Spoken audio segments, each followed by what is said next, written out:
declaratoria de estado de emergencia debido a la COVID-19, el Tribunal Constitucional ha enfrentado distintos retos operativos para el ejercicio de sus funciones. El desafío más importante fue sin duda la realización de audiencias públicas de manera virtual. La defensa de los derechos constitucionales no debía parar. Por ello, magistrados, funcionarios y personal administrativo del TC cambiaron las reglas del juego y dieron pase a la tecnología. Esto supuso adquirir nuevos conocimientos, profundizar en el desarrollo de habilidades digitales y la adquisición de equipos y software.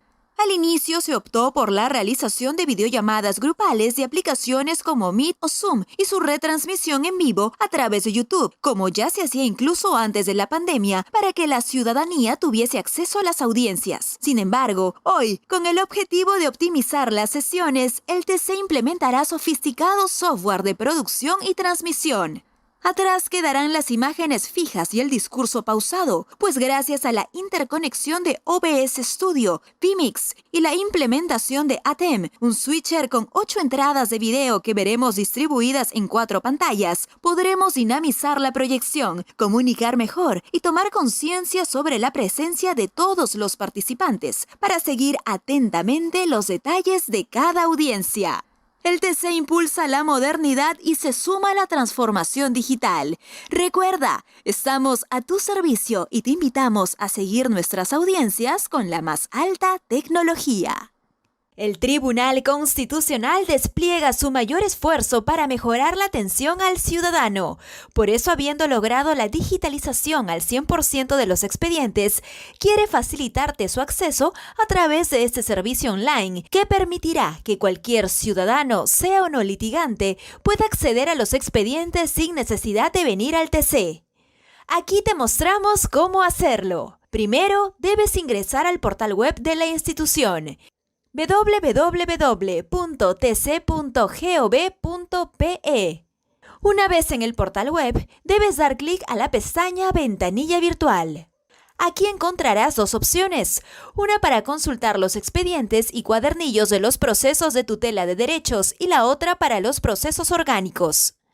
Para consultar los procesos de tutela de derechos, es decir, procesos de amparo, de cumplimiento, habeas corpus y habeas data, puedes buscarlo ingresando el número de expediente, pero si no lo sabes, no te preocupes, porque puedes ingresar el nombre del demandante y en un solo clic podrás acceder al expediente y a la lista de cuadernillos de la referida causa, los cuales también podrán ser descargados. Por ejemplo, si quisiéramos buscar el caso de Óscar Ugarteche, solo debemos poner su nombre y te aparecerá todo el cuadernillo del caso. En el caso de los procesos orgánicos, solo debes anotar el número de expediente, el año y el tipo de proceso. Es decir, si es un proceso de inconstitucionalidad o un conflicto competencial y dar clic a buscar. Inmediatamente podrás visualizar el expediente solicitado y la lista de cuadernillos del referido caso, los cuales también podrán ser descargados. Por una mejor atención al ciudadano, el Tribunal Constitucional avanza.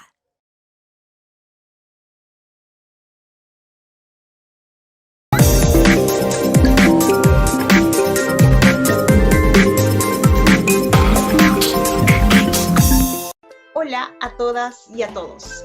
El día de hoy analizaremos una sentencia emblemática del Tribunal Constitucional sobre el derecho al uso del propio idioma. Bienvenidos y bienvenidas a su programa Richari Guarmi.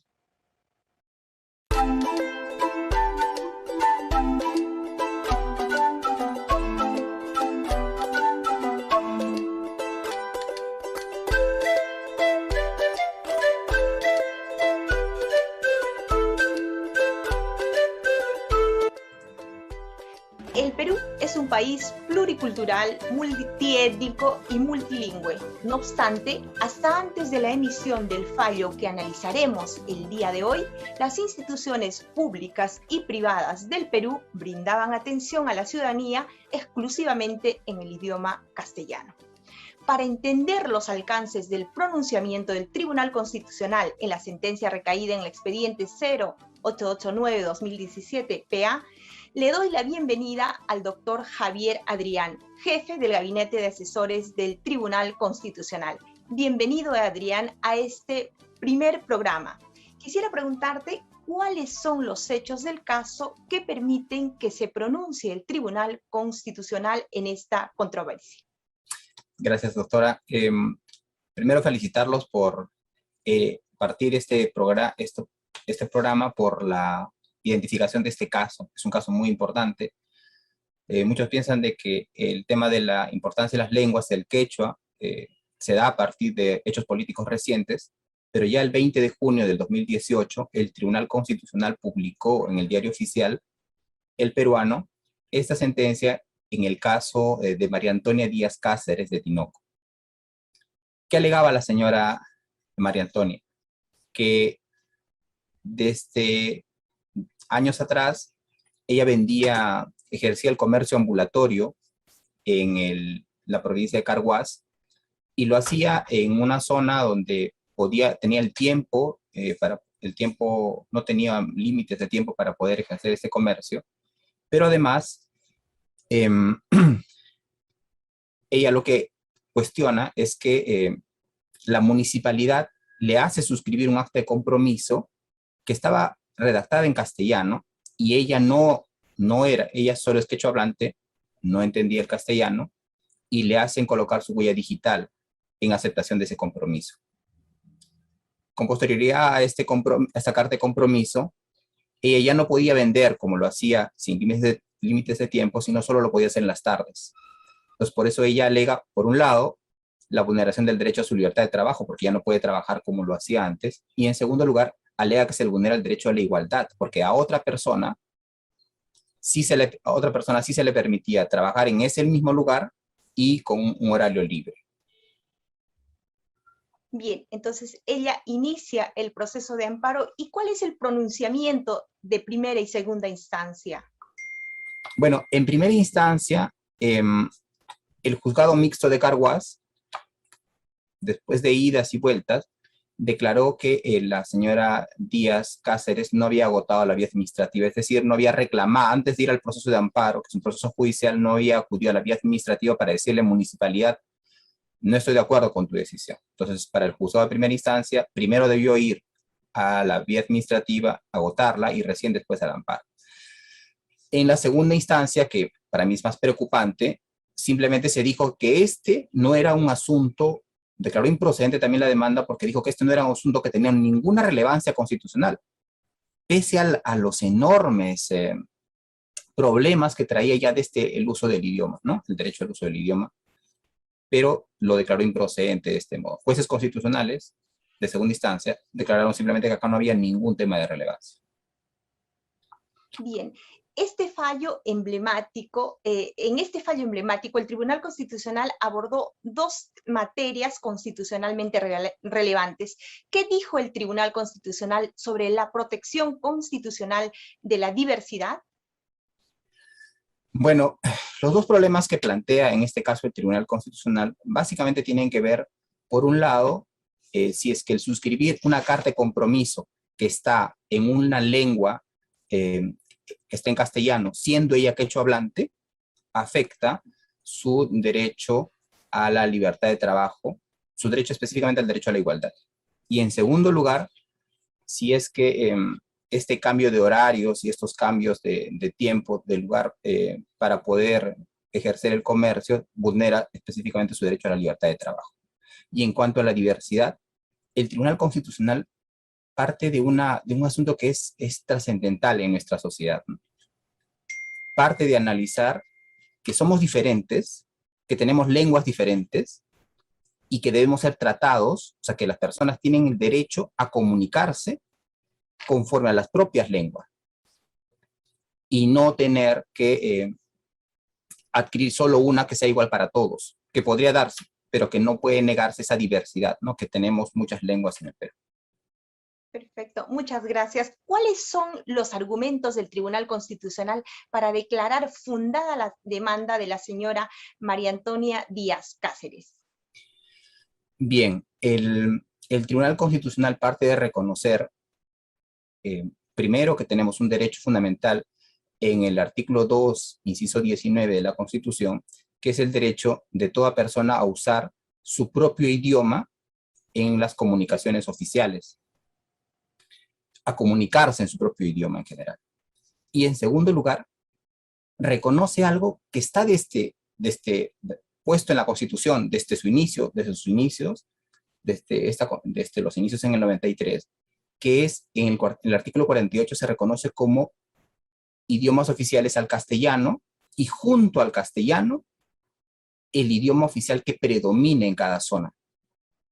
Fíjense, esto es muy importante porque en cada distrito, provincia o región del Perú, debería hacerse un análisis en el que precisamente se identifique qué idiomas predominan.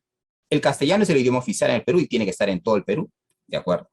Pero junto al castellano, en cada distrito, provincia o región, debe estar también la lengua, denominarse como lengua oficial a ese otro idioma predominante.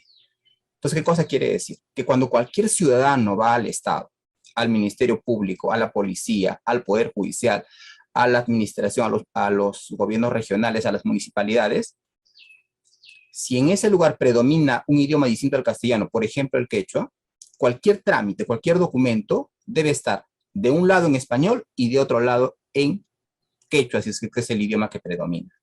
Lo que no puede hacerse es igualar a todos y decir todos tienen que ser solo castellano. Eso está prohibido por la Constitución, porque justamente la Constitución reconoce la diversidad lingüística. Perfecto, entonces esa es la obligación de las instituciones públicas y privadas, como ha señalado el Tribunal Constitucional. ¿Qué supone que el Tribunal Constitucional haya declarado el estado de cosas inconstitucional en relación con la ausencia efectiva de vigencia del derecho a que el Estado comunique oficialmente en lenguas originarias en las zonas del país donde ellas son predominantes, tal como exige el artículo 48 de la Constitución, la Ley de Lenguas y la Política Nacional de Lenguas Originarias, Tradición Oral e Interculturalidad? Bien, el estado de cosas inconstitucionales o inconstitucional es una técnica que utilizan los tribunales constitucionales cuando, a partir de un caso, detectan que ese caso es igual a otros, a una masiva cantidad de casos que son idénticos. De modo tal que cuando uno declara algo sobre este derecho, esto automáticamente va a reflejar lo que está pasando con todos los otros derechos. Entonces el tribunal identifica que en el caso de la señora María Antonia Díaz Cáceres, el problema que ella tiene de discriminación no es solamente uno que sufre ella, sino que sufren miles, sino millones de peruanos.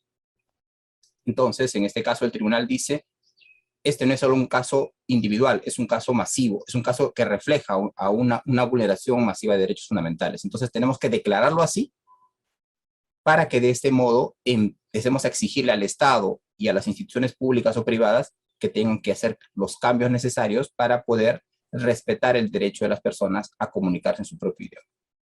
Perfecto, ese es precisamente el gran paso que da el Tribunal Constitucional en este emblemático fallo. No solo tutela el derecho de la señora Díaz Cáceres, sino también de todas las personas que se encuentran, como sabemos en el Perú, en igual situación. Adrián, ¿qué otras medidas adoptó el Tribunal Constitucional para el cumplimiento de este fallo? Bien. Un concepto que el tribunal desarrolla en este caso, que es muy importante que conozcan todos los ciudadanos, es la discriminación por indiferenciación. Es decir, puede haber discriminación cuando a dos personas que están en la misma situación les dan un trato diferente, injustificado.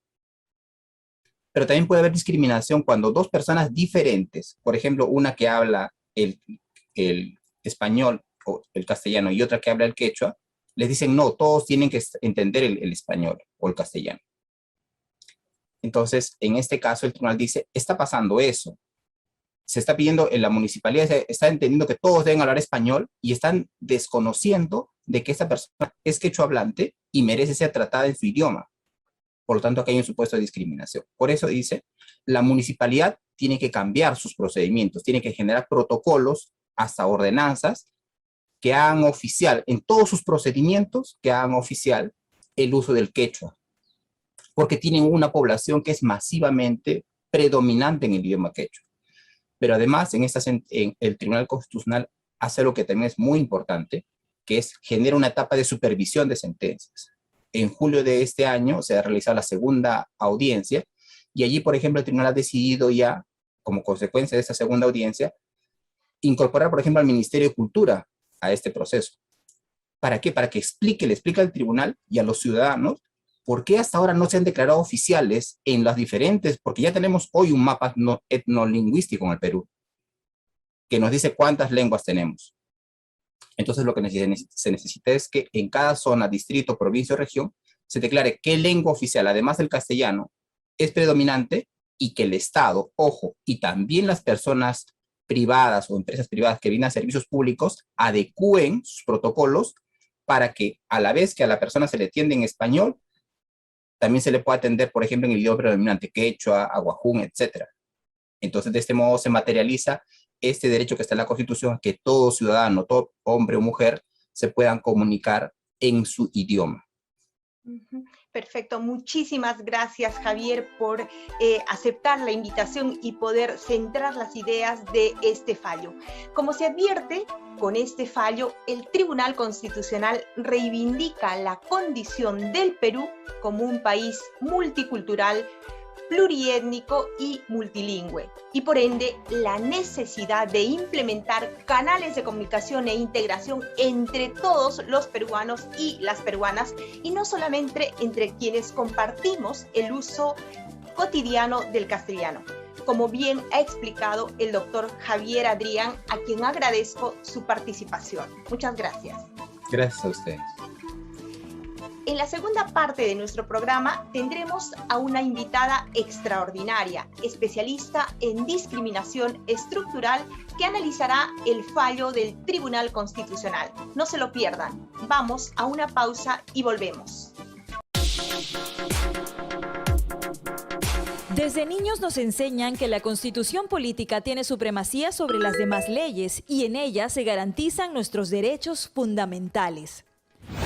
En Perú, cuando alguno de esos derechos es vulnerado, podemos presentar ante el Poder Judicial varios tipos de procesos.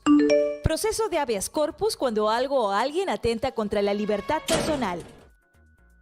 Proceso de habeas data, que nos garantiza acceder a información pública, conocer, actualizar, incluir y suprimir o rectificar la información referida a la persona que se encuentre almacenada o registrada en archivos, bancos de datos o registros de entidades públicas o de instituciones privadas que brinden servicio o acceso a terceros.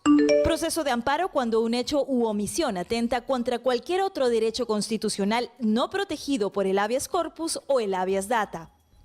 Proceso de cumplimiento, que nos permite reclamar que alguna autoridad o funcionario acate las normas legales o ejecute los actos administrativos que le corresponden. Si consideramos que el Poder Judicial en segunda instancia deniega la petición en cualquiera de estos procesos, podemos presentar un recurso de agravio constitucional. Esta vez, quien lo resuelve es el Tribunal Constitucional, que fallará en última y definitiva instancia. Los magistrados del Tribunal Constitucional también se encargan de resolver demandas en caso que una norma con rango de ley no se ajuste a la Constitución. En este caso, se puede presentar una demanda de inconstitucionalidad. Además, existe el proceso competencial, que permite al Tribunal Constitucional conocer de los conflictos que se susciten sobre las competencias o atribuciones asignadas directamente por la Constitución o las leyes orgánicas, que delimiten los ámbitos propios de los poderes del Estado, los órganos constitucionales, los gobiernos regionales o municipales. Si tienes un proceso en curso, recuerda que la información de audiencias, expedientes y resoluciones la puedes encontrar en nuestra página web www.tc.gov.pe.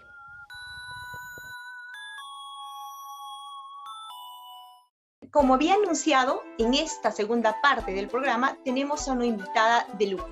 Se trata de la doctora Liliana Salomé, profesora de la Facultad de Derecho de la Pontificia Universidad Católica del Perú. Bienvenida, Liliana, a este primer programa. ¿Cuál es la trascendencia de la sentencia 0889-2007 PA en el marco del Estado constitucional? Bueno, en primer lugar, muchas gracias, Candelaria, por la entrevista. Es realmente una sentencia muy importante. Creo que al menos dos aspectos podemos destacar. El primero es que esta sentencia aborda con contundencia el derecho de toda persona a comunicarse en el idioma propio con las autoridades. Y eso puede hacerse directamente o a través de un intérprete. Pero además, y quizá más importante, esta sentencia nos recuerda que ahí donde predomina un idioma originario, este debe ser considerado también como un idioma oficial junto con el castellano. Concretamente, en el caso de Díaz Cáceres de Tinoco, lo que había pasado es que el quechua es un idioma que predomina en la provincia de Carhuaz y por tanto debía ser considerado también un idioma oficial junto con el castellano. Se trata del caso de una mujer quechohablante. ¿La vulneración del derecho al uso del propio idioma afecta más a las mujeres en el Perú? ¿Hay algún sesgo de género? Es muy importante la pregunta que realizas. Efectivamente, tenemos información que es oficial además, que evidencia que las mujeres en nuestro país son quienes más presentan analfabetismo, más que los hombres. Y en general, el derecho a la educación presenta mayores barreras en el caso de las niñas, las adolescentes, las mujeres. Por tanto, cuando el Estado no garantiza los derechos que hemos mencionado, como el derecho a usar el idioma propio o reconocer como idiomas oficiales las lenguas originarias, entonces estas omisiones van a generar un impacto desproporcionado en las mujeres. Además, esta sentencia tiene un enfoque interseccional, porque la situación de la demandante es una situación bastante peculiar. Estamos ante una mujer además indígena, analfabeta y en situación de pobreza. Todos estos elementos hacen que la respuesta del Estado deba ser una respuesta inmediata, una respuesta efectiva y que además produzca cambios profundos en la sociedad. Bien, en este caso, como hemos advertido en la primera parte, el Tribunal Constitucional declara el estado de cosas inconstitucional. ¿En qué consiste esta técnica? ¿Podrías, Liliana, ampliarnos sobre esta materia? Es una técnica muy interesante. Algo que debemos mencionar en primer lugar es que es una técnica desarrollada jurisprudencialmente. Esto quiere decir que no existe una norma, una ley que establezca cuándo sí y cuándo no debe ser aplicada. Pero sí podemos saber más o menos cuándo el Tribunal Constitucional ha venido aplicando por la jurisprudencia que nuestro tribunal tiene en esta materia, que además toma de la experiencia colombiana. Es la Corte Constitucional Colombiana la que primero desarrolla esta técnica. Y lo que sabemos es que el tribunal la utiliza cuando detecta que la situación de vulneración de los derechos fundamentales no es una situación que afecte únicamente a la persona demandante, sino a muchas otras personas en su lugar.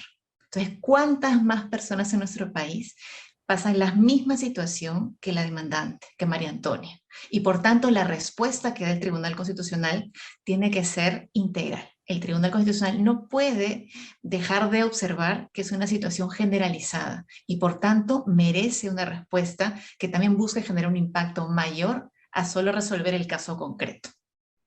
Bien, el Tribunal Constitucional sostiene que este caso se trata de una discriminación estructural. ¿Qué significa exactamente esta situación de discriminación estructural? Esta pregunta está vinculada a la anterior. En buena cuenta, lo que tenemos aquí es un problema profundo.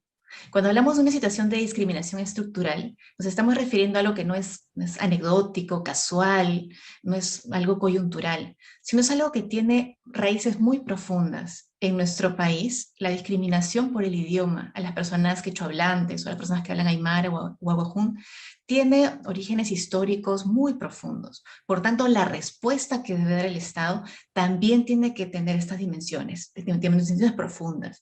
Y por eso creo que hablar de discriminación estructural en el caso concreto nos permite dar cuenta de una situación de discriminación que es muy compleja, que forma parte de un proceso mucho mayor y que involucra a diferentes instancias del Estado. Y no solamente del Estado, sino también de la sociedad.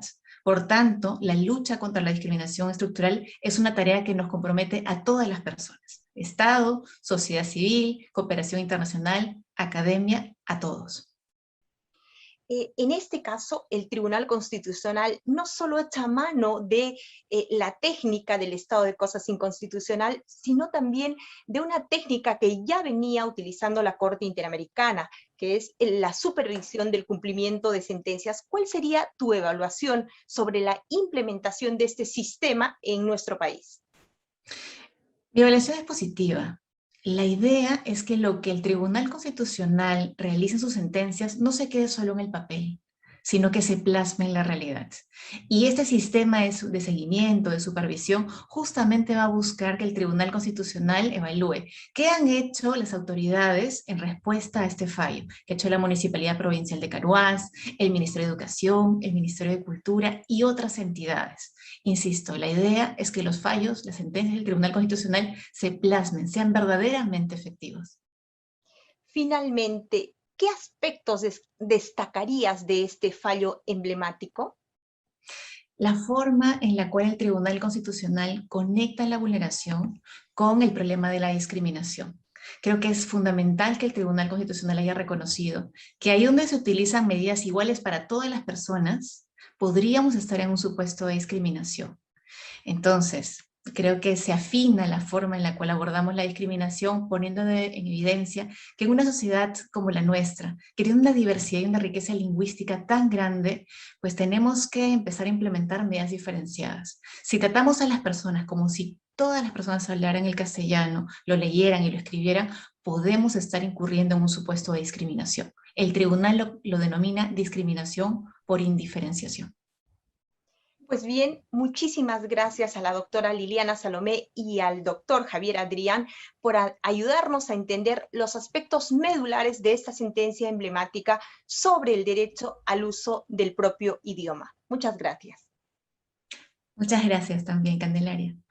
Vamos a una pausa y volvemos enseguida. Desde niños nos enseñan que la Constitución política tiene supremacía sobre las demás leyes y en ella se garantizan nuestros derechos fundamentales.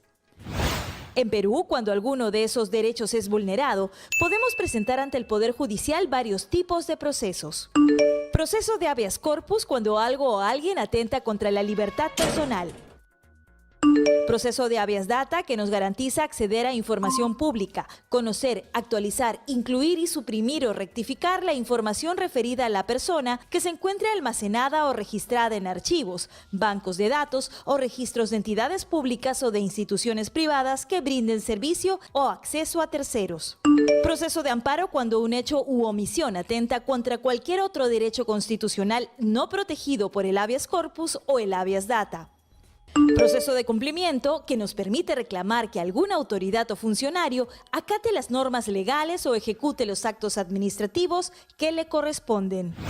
Si consideramos que el Poder Judicial en segunda instancia deniega la petición en cualquiera de estos procesos, podemos presentar un recurso de agravio constitucional.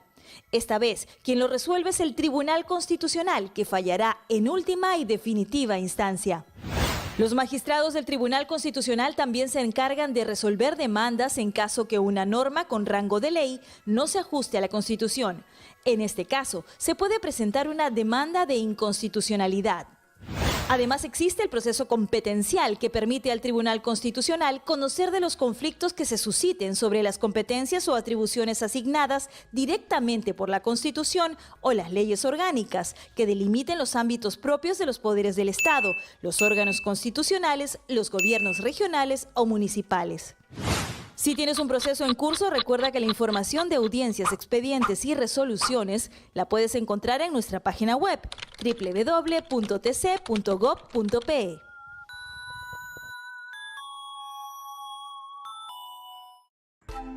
Pues bien, como hemos podido advertir en este fallo emblemático, el Tribunal Constitucional sostiene hasta dos cosas sumamente importantes. En primer lugar, sostiene que cada miembro de una comunidad lingüística tiene el derecho a comunicarse en su propio idioma con cualquier autoridad en cualquier lugar del territorio de la República, sea directamente o a través de un intérprete proporcionado por el propio Estado. Precisamente, En un próximo programa analizaremos una sentencia sumamente importante en relación a los intérpretes, a la obligación de las entidades del Estado de contar y proporcionar con intérpretes. Sostiene una segunda cuestión, además, el Tribunal Constitucional, que la dimensión colectiva del derecho al uso del propio idioma se alcanza cuando ella es predominante en una zona geográfica determinada del país. Y en este caso, debe ser declarada oficial en esa zona. ¿Qué significa? Significa que jueces, fiscales, policías, enfermeras, profesores y cualquier funcionario del Estado que brinde atención al público debe saber el idioma de esa zona. Por ejemplo, si estamos en Puno y en la zona aymara o en la zona quechua, las personas, los funcionarios del Estado y las personas de las entidades privadas que brindan atención al público deben conocer ese idioma oficial de esa zona. En este caso, por ejemplo, el quechua y el aymara. En este fallo emblemático, el Tribunal Constitucional, como hemos podido advertir, reivindica la condición del Perú como un país multicultural, pluriétnico y multilingüe. Una situación que debe advertirse como una riqueza de este país y no como una situación que constituye discriminación, como se ha podido advertir en el caso de la señora María Antonia Díaz Cáceres. Yo les invito a leer la sentencia que está en la página web del Tribunal Constitucional y también a poder visualizar la audiencia de supervisión de cumplimiento de esta sentencia. Muchísimas gracias por vuestra audiencia y les espero en el próximo programa. Gracias.